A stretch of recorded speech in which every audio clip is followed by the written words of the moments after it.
નમસ્કાર. ક્યારે વિચાર્યું છે કે આપણા દેશનું ભવિષ્ય ખરેખર ક્યાં ઘડાય છે? એવા કાયદા જે આપણા રોજિંદા જીવન પર સીધી અસર કરે છે, એ બને છે ક્યાં? તો જવાબ એક જ છે: ભારતીય સંસદ. તો ચાલો આજે આપણે આ ખૂબ જ શક્તિશાળી સંસ્થાની અંદર જઈને એની કામગીરીને નજીકથી સમજીએ. આ જે ભવ્ય ઇમારત દેખાય છે ને, એ ખાલી પથ્થર કે ચૂનાનું બનેલું સ્ટ્રક્ચર નથી. ના, આ તો આપણા લોકતંત્રનું ધબકતું હૃદય છે. પણ સવાલ એ છે કે અહીં કામ થાય છે કેવી રીતે? જે કાયદાઓથી આખો દેશ ચાલે છે, એ આખરે બને છે કઈ રીતે? ચાલો આખી પ્રોસેસને સ્ટેપ બાય સ્ટેપ સમજીએ. તો આજે આપણે શું જાણવાના છીએ? સૌથી પહેલાં જોઈશું સંસદનું માળખું, પછી વાત કરીશું લોકસભા અને રાજ્યસભાની, એ પછી રાષ્ટ્રપતિ અને વડાપ્રધાનની ભૂમિકા સમજીશું, અને હા, સૌથી રસપ્રદ કે કોઈ ખરડો કાયદો બને છે કેવી રીતે, અને છેલ્લે જાણીશું કે સંસદ આપણા માટે આટલી બધી મહત્વની કેમ છે. તો ચાલો શરૂઆત કરીએ એકદમ પાયાથી. સંસદનો પાયો શું છે? એ બનેલી છે કોનાથી? જો, ભારતીય સંસદ એટલે કોઈ એક ઇમારત નહીં, પણ 3 મુખ્ય ભાગોથી બનેલી એક આખી સિસ્ટમ છે. સંસદના 3 એકદમ મુખ્ય અંગો છે. એક, રાષ્ટ્રપતિ. બીજા, લોકસભા, એટલે કે એ ગૃહ જ્યાં આપણા એટલે કે લોકો દ્વારા ચૂંટાયેલા પ્રતિનિધિઓ બેસે છે. અને ત્રીજું, રાજ્યસભા, જે રાજ્યોનું પ્રતિનિધિત્વ કરે છે.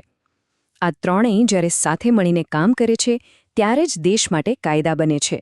અને આ કાયદા બનાવવાની આખી વ્યવસ્થાને જ આપણે ધારાસભા કહીએ છીએ. ચાલો હવે વાત કરીએ સંસદના પહેલા અને સૌથી અગત્યના ભાગની, લોકસભા. એને હાઉસ ઓફ ધ પીપલ એટલે કે લોકોનો ગૃહ પણ કહેવાય છે. અને નામ પ્રમાણે જ અહીં એ લોકો બેસે છે જેમને આપણે સીધા વોટ આપીને ચૂંટ્યા છે. આપણો અવાજ અહીં જ સંભળાય છે. તો આ લોકસભામાં ટોટલ કેટલા સભ્યો હોય છે? 545. જી હા, કુલ 545 સભ્યો, જેમને આપણે બધા MP એટલે કે મેમ્બર ઓફ પાર્લિયામેન્ટ તરીકે ઓળખીએ છીએ. આ બધા જ દેશના ખૂણે-ખૂણેથી ચૂંટાઈને આવે છે. આપણા ગુજરાતમાંથી પણ 26 સભ્યો ત્યાં આપણું પ્રતિનિધિત્વ કરે છે. સારું, તો લોકસભાના સભ્ય બનવું હોય તો શું લાયકાત જોઈએ? સૌથી પહેલું અને દેખીતું, ભારતના નાગરિક હોવા જોઈએ. બીજું, ઉંમર ઓછામાં ઓછી 25 વર્ષની હોવી જોઈએ, જેથી થોડી પરિપક્વતા હોય. ત્રીજું, કોઈ સરકારી નોકરી કે લાભનું પદ ન હોવું જોઈએ, જેથી નિષ્પક્ષ રહીને કામ કરી શકે. અને હા, માનસિક રીતે સ્વસ્થ અને નાદાર જાહેર થયેલા ન હોવા જોઈએ. ચાલો હવે લોકસભાથી આગળ વધીને સંસદના બીજા ગૃહ પર જઈએ, રાજ્યસભા. આને કાઉન્સિલ ઓફ સ્ટેટ્સ એટલે કે રાજ્યોની પરિષદ પણ કહેવાય છે, કારણ કે એનું મુખ્ય કામ જ રાજ્યોના હિતોનું પ્રતિનિધિત્વ કરવાનું છે. રાજ્યસભામાં કુલ સભ્યોની સંખ્યા છે 250. આમાંથી 238 સભ્યો અલગ અલગ રાજ્યોમાંથી આવે છે. પણ અહીં એક બહુ જ રસપ્રદ વાત છે. બાકીના જે 12 સભ્યો છે ને, એમને સીધા ભારતના રાષ્ટ્રપતિ નોમિનેટ કરે છે. આ લોકો કોણ હોય છે?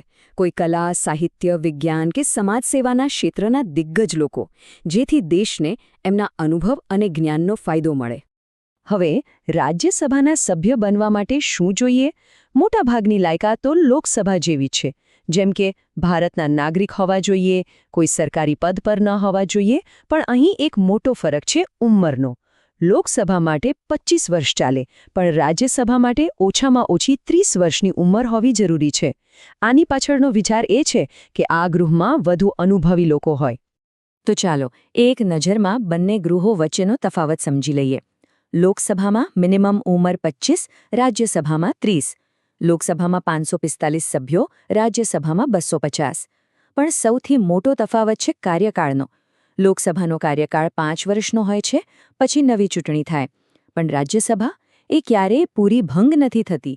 એ એક પરમનન્ટ હાઉસ છે.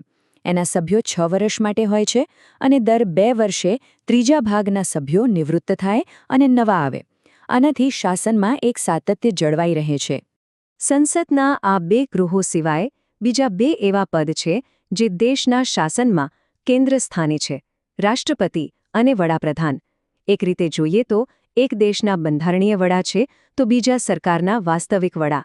ચાલો આ બંનેની ભૂમિકા શું છે એ સમજીએ. રાષ્ટ્રપતિ એટલે કે પ્રેસિડેન્ટ ઓફ ઇન્ડિયા એ આપણા દેશના પ્રથમ નાગરિક અને બંધારણીય વડા છે. એમની ભૂમિકા ખાલી નામની નથી. સૌથી મોટી સત્તા એ છે કે સંસદના બંને ગૃહોમાંથી પાસ થયેલો કોઈપણ ખરડો જ્યાં સુધી રાષ્ટ્રપતિ સહી ન કરે ત્યાં સુધી એ કાયદો નથી બની શકતો.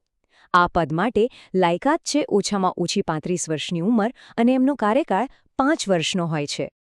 હવે જો રાષ્ટ્રપતિ દેશના વડા હોય તો વડાપ્રધાન સરકારના વડા છે. દેશ ચલાવવાની જે ખરી સત્તા છે એ વડાપ્રધાન અને એમના મંત્રીમંડળ પાસે હોય છે. વડાપ્રધાન કોણ બને? એ વ્યક્તિ જેમના પક્ષને લોકસભામાં બહુમતી એટલે કે અડધાથી વધુ સાંસદોનો સપોર્ટ હોય. ટૂંકમાં એ સરકારના કેપ્ટન છે. તો આપણે સંસદના બધા ભાગો તો સમજી લીધા, પણ હવે આવીએ એના સૌથી મહત્વના કામ પર, કાયદો બનાવવાની પ્રક્રિયા. એક વિચાર, કાયદો કેવી રીતે બને છે? આખી સફર કેવી હોય છે? ચાલો જોઈએ. જુઓ, કાયદો બનવાની સફર એકદમ સ્ટેપ બાય સ્ટેપ હોય છે. સૌથી પહેલાં એક પ્રસ્તાવ, જેને બિલ અથવા ખરડો કહેવાય, એ લોકસભા કે રાજ્યસભામાં રજૂ થાય છે. પછી એના પર ગરમાગરમ ચર્ચા થાય છે, એની દરેક કલમ પર વિચાર થાય છે અને પછી થાય છે વોટિંગ. જો એક ગૃહમાં એ પાસ થઈ જાય તો પછી એને બીજા ગૃહમાં મોકલવામાં આવે છે. ત્યાં પણ આ જ બધી પ્રોસેસ ફરીથી થાય છે અને જ્યારે બંને ગૃહોમાંથી એ પાસ થઈ જાય ત્યારે એ જાય છે રાષ્ટ્રપતિ પાસે.